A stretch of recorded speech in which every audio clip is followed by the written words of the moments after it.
అస్మద్ గురుభ్యో నమః శ్రీమాత్రే నమః. అమ్మవారి దివ్యవాద్పద్మాలకు నమస్కారం చేసుకుంటూ వీడియోలోకి వెళ్ళిపోదాం.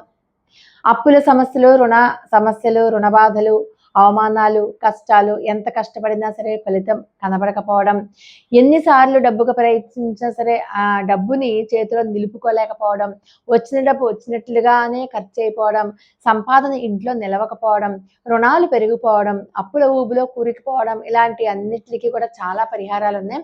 ఇంతకు ముందే నేను సుబ్రహ్మణ్యేశ్వర స్వామి వారికి సంబంధించిన ఒక పరిహారం చెప్పాను. ఇప్పుడు వినాయక స్వామికి సంబంధించినటువంటి పరిహారం. ఈ పద్ధతి రుణ విమోచన వినాయక పూజ అంటారు. రుణ విమోచన వినాయక పూజ.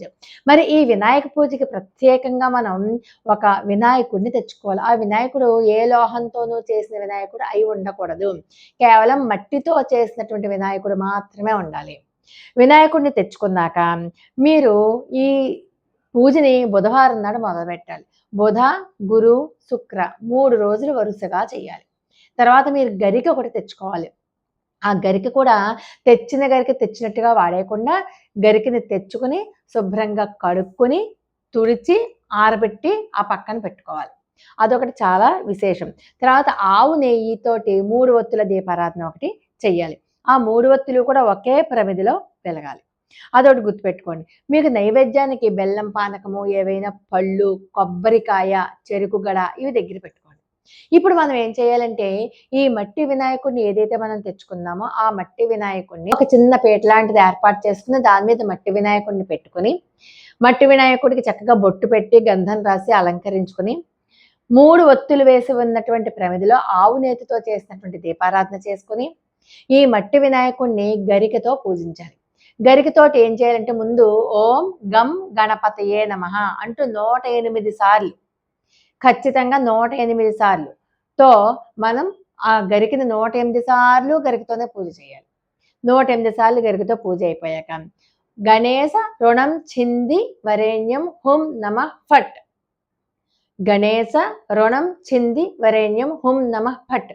అంత పెద్ద మంత్రం మీరు చదవలేకపోతే ఓం గణేశ రుణం చింది నమః, ఓం గణేశ రుణం చింది నమః అని 108 సార్లు చదువుతూ మళ్ళీ గరికతోనే పూజ చేయండి. అది అయిపోయాక ఇంకొక మంత్రం ఏంటంటే ఓం శ్రీ రుణ విమోచన గణపతయే నమః, ఓం శ్రీ రుణ విమోచన గణపతయే నమః అంటూ మళ్ళీ 108 సార్లు మళ్ళీ గరికతోనే పూజ చేయండి. అంటే గరిక మీరు చాలా ఎక్కువ తెచ్చుకోవాలి. 108 సార్లు 3 మంత్రాలతోనూ కూడా మీరు ఖచ్చితంగా గణపతికి గరికతోనే పూజ చేయాలి. ఆ గరికతో పూజ చేశాక అలా ఎలాగా బుధవారం మొదలు పెట్టాలి. బుధ, గురు, శుక్ర 3 రోజుల పాటు ఇదే పద్ధతి చేశాక స్వామివారికి బెల్లం పానకము, కొబ్బరికాయ కొట్టండి, అలాగే బెల్లం ముక్క పెట్టండి. మీకు ఇంకా ఏమైనా నైవేద్యాలు మీ ఓపిక, పళ్ళు పెట్టచ్చు. ఇంకా మీ ఓపిక, ఇంకా బెల్లం పానకము, పళ్ళు ఖచ్చితంగా పెట్టాలి, కొబ్బరికాయ కొట్టాలి. అప్పుడు మీరు ఈ దీప నైవేద్యాలు మీరు ఎలాగో ఇస్తారు. హారతి, మంగళహారతి కూడా ఇచ్చేస్తారు. ఈ 3 రోజులు చేశాక అప్పటి నుంచి ప్రతి బుధవారం మాత్రమే చేయాలి. ప్రతి బుధవారం మాత్రమే అదే మట్టి వినాయకుడికి చేయాలి. మట్టి వినాయకుడిని మళ్ళీ మళ్ళీ మార్చక్కర్లేదు. మరి మట్టి వినాయకుడిని పూజ అంతా అయిపోయి మన రుణాలన్నీ తీరిపోయి ఏం చేయాలి అంటే మనకి వినాయక చవితి వస్తుంది కదా. వినాయక చవితికి వచ్చినప్పుడు మరి వినాయక చవితికి వినాయకుడిని వేరే వినాయకుడిని తెచ్చి మనం పూజ చేసుకుంటాం కదా. ఆ వినాయకుడిని నిమజ్జనం చేసేటప్పుడు కూడా ఈ మట్టి వినాయకుడిని కూడా తీసుకెళ్ళి కాలంలో నిమజ్జనం చేసేయాలి. అప్పుడు మీరు మళ్ళీ చేసుకోవాలనుకుంటే ఇంకొక కొత్త మట్టి వినాయకుడిని తెచ్చుకుని మళ్ళీ పూజ ప్రారంభం చేసుకోవాలన్నమాట. ఫలితం లేకపోవడం అన్నది మాత్రం ఎట్టి పరిస్థితులలోనూ ఉండదు. ఖచ్చితంగా కూడా ఫలితం వస్తుంది.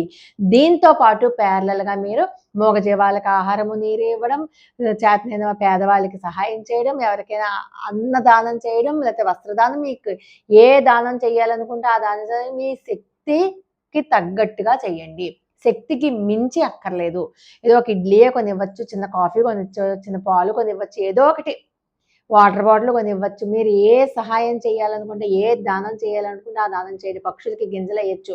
ప్యారలల్గా మీరు చేసే పూజలకి దాన ధర్మాలు కూడా తోడైతేనే అవి పూజ చాలా 100% ఫలితాన్ని ఇస్తాయి. మధ్య మాంసాల జోలికి వెళ్ళకూడదు. వీలైతే ఉపవాసం ఉండండి. ఉపవాసం ఉండలేకపోతే ఒక పూట పలహారం తీసుకోవచ్చు, పాలు పళ్ళు కూడా తీసుకోవచ్చు. లేకపోతే ఒక పూట భోజనం చేసి రెండో పూట పలహారం తీసుకోండి. ఒక పూట మాత్రం ఉపవాసం ఖచ్చితంగా ఉండడానికి ప్రయత్నం చేయండి. తర్వాత ఉల్లి వెల్లుల్లి లేని ఆహారాన్ని, సాత్వికమైనటువంటి ఆహారాన్ని మాత్రమే తీసుకోండి. ఈ పూజ చేసినన్నాళ్ళు బ్రహ్మచర్యాన్ని పాటించండి. వీలైనంత వరకు భూశయనం చేయడానికి ప్రయత్నం చేయండి. అలాగే గణపతి ఆలయానికి వెళ్ళి గణపతికి ప్రదక్షిణలు చేయండి. అక్కడ కూడా గణపతికి కొబ్బరికాయ కొట్టి కాస్త గరికని సమర్పించరండి. ఓం గం గణపతియే నమః అన్న మంత్రాన్ని వీలైనన్ని సార్లు, ఎక్కువ సార్లు జపించడానికి ప్రయత్నం చేయండి. ఇలా గనక చేస్తే ఖచ్చితంగా అంటే ఖచ్చితంగా మీకు రుణ విమోచన జరిగి తీరుతుంది. లోకా సమస్త సుఖినో భవంతు. మరి